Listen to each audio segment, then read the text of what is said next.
안녕하세요. 오늘 저희는 독자분께서 공유해 주신 흥미로운 자료, 나는 다시 나를 설계하기로 했다라는 책을 좀 더 깊이 파고 들어보려고 합니다. 네, 특히 제4장, 행동 설계, 원하는 인생을 만드는 한 걸음 이 부분인데요. 우리가 스스로 만든 어떤 생각의 틀, 거기서 벗어나서 진짜 원하는 삶을 만들어가는 그런 구체적인 방법들을 다루고 있더라고요. 맞습니다. 이 장이 정말 우리 마음과 행동의 어떤 청사진, 그런 걸 그리는 법을 알려주는 안내서 같아요. 아, 청사진이요. 네, 뭐랄까, 현실안주라는 보이지 않는 감옥에서부터 시작해서요. 진실을 마주하는 용기, 또 후회를 동력으로 바꾸는 법, 아주 작은 행동의 힘, 그리고 때로는 역설적인 접근법, 관점의 변화, 소통 방식, 자기 인식까지 정말 삶의 변화를 위한 실용적인 도구들이 꽤 많이 담겨 있습니다. 그렇군요. 첫 번째 이야기가 바로 그 현실 안주라는 감옥에 대한 거였죠. 마치 감옥 밖에 있으면서 안을 들여다보며 여기가 감옥이라고 생각하는 시인처럼 우리 스스로 난 못해, 어쩔 수 없어 이런 생각으로 한계를 딱 그어버리는 경우. 그런 거 많잖아요. 네, 맞아요. 그게 참 무서운 게 스스로 만든 제약인데 거기에 너무 익숙해지면 그게 진짜 현실인 것처럼 느껴지거든요. 니체가 그런 말을 했죠. 거울에 비친 자신을 보는데 익숙해진 사람은 언제나 자신의 추함을 망각한다. 뭐 이런. 아, 좀 섬뜩한데요? 그렇죠. 스스로 만든 한계를 인식조차 못하게 되는 거죠. 이 책 저자도 사실 15년 동안이나 나는 책을 쓸 능력이 없어 이런 생각에 갇혀 있었다고 하잖아요. 15년이요. 와. 네. 실제로는 뭐 글 쓸 능력도 있고 다 준비됐는데도 말이죠. 그냥 스스로 불가능하다고 믿어버리니까 정말 불가능해졌던 거예요. 그럼 그 보이지 않는 벽, 그거를 어떻게 깨야 할까요? 책에서 베니스터 효과 이야기가 나오던데요? 아, 네네. 그거 아주 중요한 사례죠. 네. 예전에 1마일을 4분 안에 뛰는 게 인간의 육체적 한계다 뭐 이렇게 다들 믿었잖아요. 네, 그랬죠. 근데 로저 베니스터라는 선수가 그걸 딱 해내니까 그 직후에 갑자기 다른 선수들도 막 성공하기 시작한 거예요. 신기하네요, 정말. 이게 뭐 갑자기 선수들 능력이 확 좋아진 게 아니고요. 저거 불가능한 게 아니었네? 하는 그 집단적인 믿음, 그 심리적인 장벽이 딱 깨지니까 현실이 달라진 거죠. 아, 믿음의 문제였군요. 네, 저자도 마찬가지로 아니야, 나는 책을 쓸 수 있어. 이렇게 생각을 바꾸자마자 뭐 40권 넘는 책을 썼다고 하니까요. 결국 이 정신 자세, 마음가짐이 현실을 만드는 데 정말 결정적인 역할을 한다는 거죠. 음, 청취자 여러분께서도 혹시 이건 절대 안 돼 하고 스스로 딱 선 그어놓은 영역이 있으신가요? 어쩌면 그 선, 그거 진짜 현실이 아니라 그냥 내 마음속 지도에만 그려진 선일지도 모릅니다. 그렇군요. 다음은 진실을 말하는 용기에 대한 이야기인데요. 이게 참 어렵죠. 좋은 관계를 유지하려고 혹은 뭐 상대방이 상처받을까 봐 솔직한 마음을 좀 숨기게 될 때가 있잖아요. 네, 많죠. 책에서도 그 삶의 의미 강연하러 온 현자한테 마을 사람들이 막 진심 아닌 꾸민 말 하려다가 오히려 강연 못 듣게 되는 그런 이야기가 나오고요. 그렇죠. 근데 여기서 흥미로운 점은 우리가 배려라고 생각하는 그 거짓말이나 침묵이 어떨 땐 오히려 관계를 더 안 좋게 만들 수도 있다는 거예요. 아, 오히려요. 네. 그 심리학자 조던 피터슨 경험담이 딱 좋은 예인데요. 알코올 의존증에다가 뭐 폭력 전과까지 있는 집주인이 막 한밤중에 찾아왔을 때 얼마나 무서웠겠어요. 아유, 그렇죠. 근데 피터슨이 그 두려움에도 불구하고 막 꾸며내거나 피하지 않고 솔직하게 자기 입장 그리고 아내가 불안해한다는 사실까지 다 전달했어요. 근데 놀랍게도 그 집주인이 그 솔직함을 받아들이고 그 뒤로는 문제를 안 일으켰다는 거예요. 와, 대단하네요. 네. 진짜 토마스 만이 말한 것처럼 고통스러운 진실이 때로는 거짓말보다 낫다는 걸 보여주는 사례죠. 듣고 보니 그러네요. 당장은 좀 불편하고 어려울 수 있어도 결국에는 솔직한 게 더 건강한 관계를 만들 수도 있다는 거군요. 맞습니다. 저자도 뭐 친구 원고 봐줄 때나 문제 있는 CEO 만났을 때 솔직히 말해야 하나 말아야 하나 고민했던 경험 얘기하면서 사실 상대방 상처 줄까 봐 걱정하는 것 같지만 그 이면에는 그냥 내 불편함을 피하려는 나 자신을 보호하려는 마음이 더 클 때가 많다. 이렇게 지적하더라고요. 네, 핵심은 그거예요. 가면을 벗고 그냥 진심으로 다가갈 때 상대방도 그 솔직함하고 그 안에 담긴 어떤 좋은 의도, 선의를 느낄 수 있다는 거죠. 물론 용기가 필요하죠. 쉬운 일은 아니지만 길게 보면 진실된 소통만이 진짜 깊은 신뢰관계를 만들 수 있는 거 아니겠어요? 혹시 지금 청취자분들 중에서도 누군가에게 솔직하게 말 못하고 망설이는 게 있다면 그게 정말 그 사람을 위한 건지 아니면 그냥 나의 불편한 회피인지 한번 돌아볼 필요가 있겠습니다. 네, 좋은 질문이네요. 자, 세 번째 주제는 후회를 동력으로 바꾸는 방법인데요.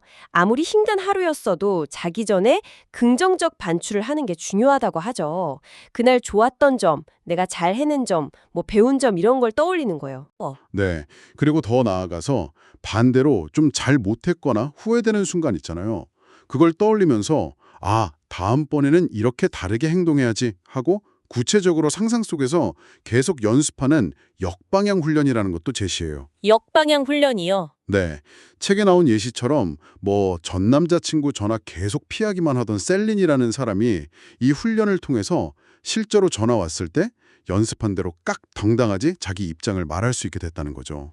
와, 상상 속에서 반복하는 것만으로도 실제 행동에 영향을 준다니. 이거 약간 운동선수들 이미지 트레이닝 하는 거랑 비슷한 거 아닌가요? 정확해요. 딱 그거죠. 우리 뇌가 실제 경험이랑 아주 생생한 상상을 잘 구분하지 못한대요. 그래서 상상 훈련만으로도 실제 그 행동을 할 때 필요한 신경 경로가 막 강화될 수 있다는 거죠. 신기하네요. 그러니까 중요한 건 그냥 지나간 하루를 아, 망했어 하고 후회랑 자책으로 끝낼 거냐 아니면 그걸 성찰하고 또 시뮬레이션 해보면서 다음 날을 위한 어떤 배움과 준비의 시간으로 삼을 거냐 이 선택인 거죠. 오늘 밤 잠자리에 드시기 전에 잠깐이라도 시간을 내서 오늘 하루를 어떻게 마무리하고 내일을 준비하실지 한번 생각해 보시면 좋겠습니다. 네 번째는 나는 원래 이래 이런 부정적인 자기 측면에서 벗어나는 방법에 대한 건데요. 아, 난 발표는 영 못해. 난 숫자에 약해. 이런 생각들이 실제로 우리 능력을 딱 제한해 버린다는 거죠. 그렇습니다. 이게 진짜 스스로에게 거는 부정적인 주문 같아요. 주문이요? 네. 그렇게 믿어버리면 실제로 그런 상황은 자꾸 피하게 되고 피하니까 당연히 실력에 늘 기회가 없고 결국엔 진짜로 더 못하게 되는 그런 악순환에 빠지기 쉽죠. 그럼 어떻게 해야 하죠? 책에서 제시하는 해결책이 놀랄 만큼 간단한데 또 되게 강력해요. 뭐냐면 그 부정적인 자기 규정 문장 있잖아요. 그 앞에 딱 한 단어. 지금까지는 up until now. 이걸 붙여보는 거예요. 아, 나는 발표를 못한다. 이게 아니라 나는 지금까지는 발표를 만족할 만큼 잘하지 못했다. 이렇게요. 와, 진짜 딱 한 단어인데 느낌이 확 다른데요? 뭔가? 가능성이 열리는 느낌. 그렇죠, 그렇죠. 못한다. 이건 그냥 능력 없음 하고 딱 단정 짓는 느낌인데 지금까지는 못 냈다. 이건 그냥 과거 경험에 대한 이야기일 뿐이고 얼마든지 미래는 바뀔 수 있다는 여지를 딱 남겨주잖아요. 네. 그리고 또 개선의 기준이나 가능성이 남이 아니라 나한테 있다는 어떤 주체성, 이걸 되찾게 해주고요. 그 웨인 다이어도 그랬잖아요. 생각은 선택이고 배울 수 있는 기술이라고. 이 작은 언어적 변화 하나로 그 부정적인 최면에서 딱 깨어났다면 그 다음은 진짜 지금 당장 내가 할 수 있는 아주 작은 첫걸음, 그거 하나를 딱 찾아서 움직이는 거죠. 청취자 여러분께서도 혹시 난 원래 이래 하고 생각하는 부분이 있다면 거기다가 지금까지는을 한번 싹 넣어보시면 어떨까요? 네, 좋은 팁이네요. 다섯 번째 전략은 좀 독특했어요. 역설적 개입이라고 하던데 문제를 해결하려고 막 애쓰는 대신에 오히려 문제를 더 심각하게 만드는 방법을 상상해 보는 거라니 좀 이상하잖아요. 네, 좀 그렇죠. 그 수줍음 많은 생물학자 프랑크한테 상담자가 어떻게 하면 회의에서 더 무시당하고 더 수줍어질 수 있을까요? 이렇게 묻는 장면, 그거 진짜 인상 깊었어요. 네, 그게 빅터 프랭클의 로고 테라피에서 나온 기법인데요. 이게 변화에 대한 저항감이 좀 크거나 문제에 너무 깊이 빠져서 막막할 때, 그럴 때 아주 유용해요. 아, 그럴 때요? 네, 문제를 막 극단적으로 악화시키는 방법을 좀 유머러스하게 생각하다 보면 오히려 그 문제 상황에서 한 발짝 깍 떨어져서 보게 되고 문제의 구조가 좀 객관적으로 보이게 되는 거죠. 아하. 프랑크가 어떻게 하면 더 무시당할까 이건 생각하다가 계속 조용히 있어야겠다, 눈을 피해야겠다 이런 걸 떠올렸잖아요. 근데 그걸 딱 뒤집으니까 아는 동료한테 질문 좀 부탁해볼까? 의식적으로 눈을 맞춰볼까? 하는 실제 해결책이 나온 거죠. 와, 신기하네요. 뒤집으니까 답이 나오는군요. 계속 이용만 당하는 사람이 어떻게 하면 더 쉽게 이용당하는 호구가 될까? 이걸 생각해보는 예시도 재밌었고요. 네, 뭐 아니요라고 절대 말 안 하기, 항상 어색하게 웃기 이런 걸 떠올리다 보면 반대로 아니요라고 좀 더 자주 말해야겠다. 나를 좀 더 진지하게 여기고 당당하게 말해야겠다. 이런 답이 나오는 거죠. 진짜 청개구리 전략이네요. 네, 맞아요. 일종의 청개구리 심리를 역이용하는 거죠. 문제에 너무 정면으로 부딪혀서 힘들어하기보다 유머와 역설을 통해서 문제에 대한 그 경직된 사고를 좀 풀고 창의적인 해법을 찾도록 돕는 그런 방식입니다. 혹시 오랫동안 잘 안 풀리는 문제가 있다면 한번 장만처럼 그 문제를 최악으로 만드는 방법을 상상해 보시는 건 어떨까요? 진짜 의외의 돌파구가 보일 수도 있습니다. 네, 여섯 번째는 관점의 전환인데요. 특히 프로노이아라는 개념이 흥미로웠어요.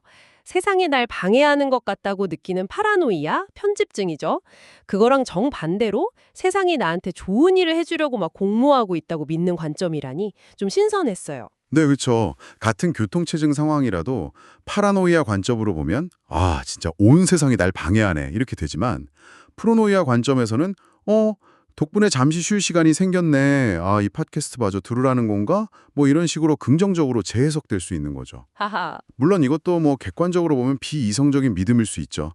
근데 세상을 경험하는 방식하고 그 결과는 완전히 달라질 수 있다는 거예요. 그 게시탈트 치료 창시자 프리츠 펄스가 그랬거든요. 세상을 바꾸는 유일한 방법은 당신 자신을 바꾸는 것이다. 여기서 자신을 바꾼다는 게 결국 세상을 보는 관점, 그 렌즈를 바꾸는 걸 의미할 수도 있는 거죠. 그러고 보니 로젠탈 효과 실험도 있잖아요. 교사가 특정 학생들을 얘네 똑똑해 하고 믿었더니 실제로 그 아이들 성적이 올라갔다는 그 유명한 이야기요. 기대나 관점이 진짜 현실에 영향을 미치기도 하고요. 맞습니다. 우리한테 일어나는 일을 우리가 다 통제할 수는 없잖아요. 하지만 그걸 어떤 렌즈로 보고 거기에 어떻게 반응할지는 우리가 선택할 수 있다는 거죠. 프로노이아적 관점은 좀 어려운 상황에서도 좌절하기보다는 그 안에서 기회나 배울 점을 찾도록 도와줍니다. 모든 만남, 모든 문제, 심지어 과거의 실패 속에서도 뭔가 성장의 씨앗을 발견하려는 그런 태도죠. 지금 청취자 여러분은 어떤 색깔의 안경으로 세상을 보고 계신가요? 그 안경이 혹시 여러분의 가능성을 더 넓혀주고 있나요? 아니면 좁히고 있나요? 상대방의 어떤 특정 행동을 비판하는 걸 넘어서 왜 맨날 그래? 당신은 너무 이기적이야. 이런 식으로 그 사람 자체를 비난하기 쉽잖아요. 이게 관계를 망치는 지름길인데도요. 네, 맞아요.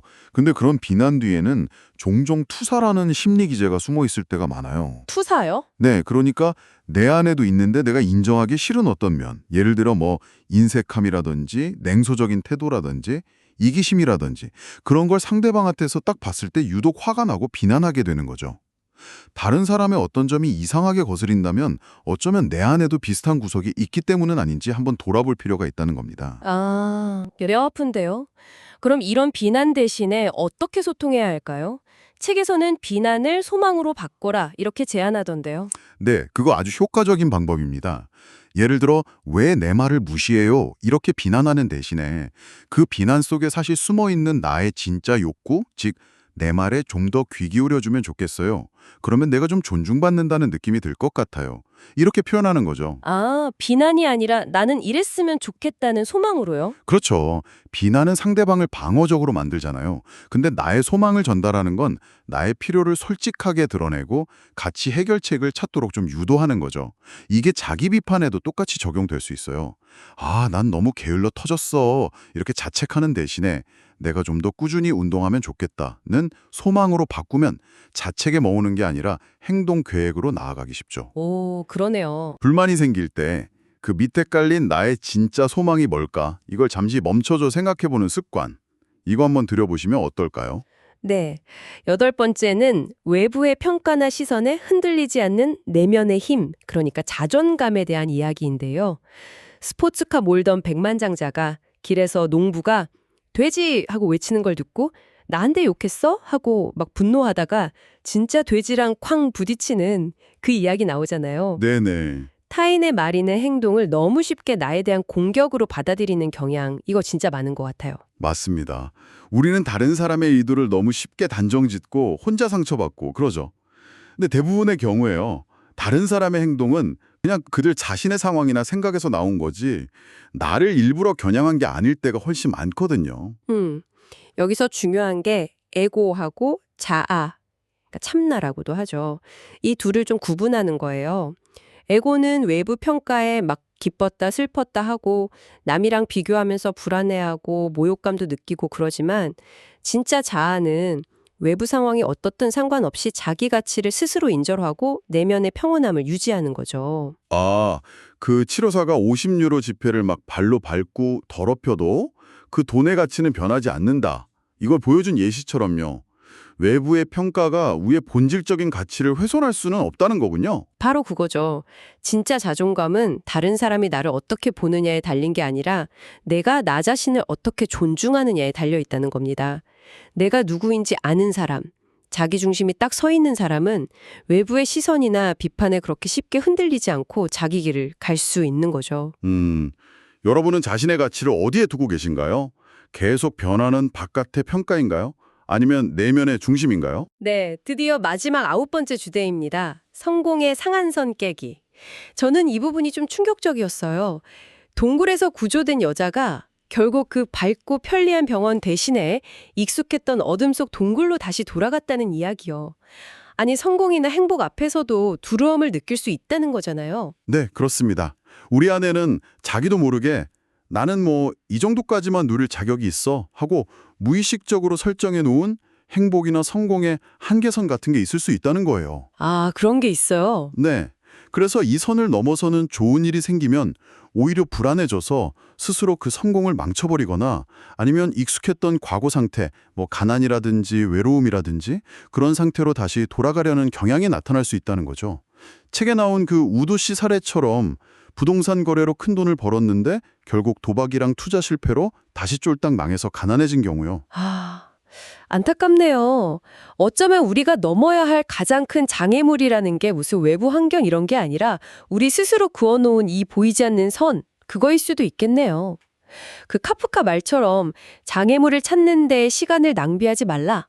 어쩌면 장애물 같은 건 없을지도 모른다는 말이 딱 떠오르는데요. 맞습니다. 우리는 스스로 자격이 있다고 믿는 딱 그만큼만 얻게 되는 경향이 있어요. 그래서 내가 누릴 행복, 뭐 재산, 사랑, 성공 이런 것들에 대해서 스스로 어떤 한계를 그어놓고 있지는 않은지 한번 점검해 볼 필요가 있습니다. 그리고 진짜 성공의 기회가 왔을 때 불필요한 자기 제한이나 과거로 돌아가려는 그런 본능 이런 걸 좀 경계하고 익숙한 동굴로 다시 들어가려는 그 브레이크 대신에 미지의 가능성을 향해서 엑셀을 밟는 용기 그게 필요한 거죠. 네. 청취자 여러분이 스스로에게 허용하는 성공과 행복의 최대치 그건 어디까지인가요? 혹시 그 한계를 넘어설 준비는 되셨습니까? 네, 오늘 저희는 나는 다시 나를 설계하기로 했다 4장을 통해서 스스로 만든 생각의 감옥에서 벗어나서 우리가 원하는 삶을 향해 나아가는 9가지 행동 설계 전략들을 아주 깊이 있게 탐구해 보았습니다. 한계를 깨는 어떤 믿음의 전환에서부터 시작해서 진실된 소통, 과거를 동력 삼는 성찰, 작은 시작의 힘, 역설적인 사고, 긍정적인 관점, 또 흔들리지 않는 자존감, 그리고 마지막으로 성공을 받아들일 용기까지. 이게 단순히 그냥 개별 전략이라기보다는 우리 삶의 주도권을 다시 찾아오는 하나의 여정처럼 느껴지네요. 네, 맞아요. 결국 이 모든 이야기들이 우리가 그냥 현실에 의해서 규정되는 그런 수동적인 존재일 뿐만 아니라 우리의 생각, 선택, 행동을 통해서 우리 자신의 현실을 능동적으로 만들어갈 수 있는 그런 존재임을 계속 일깨워주는 거죠.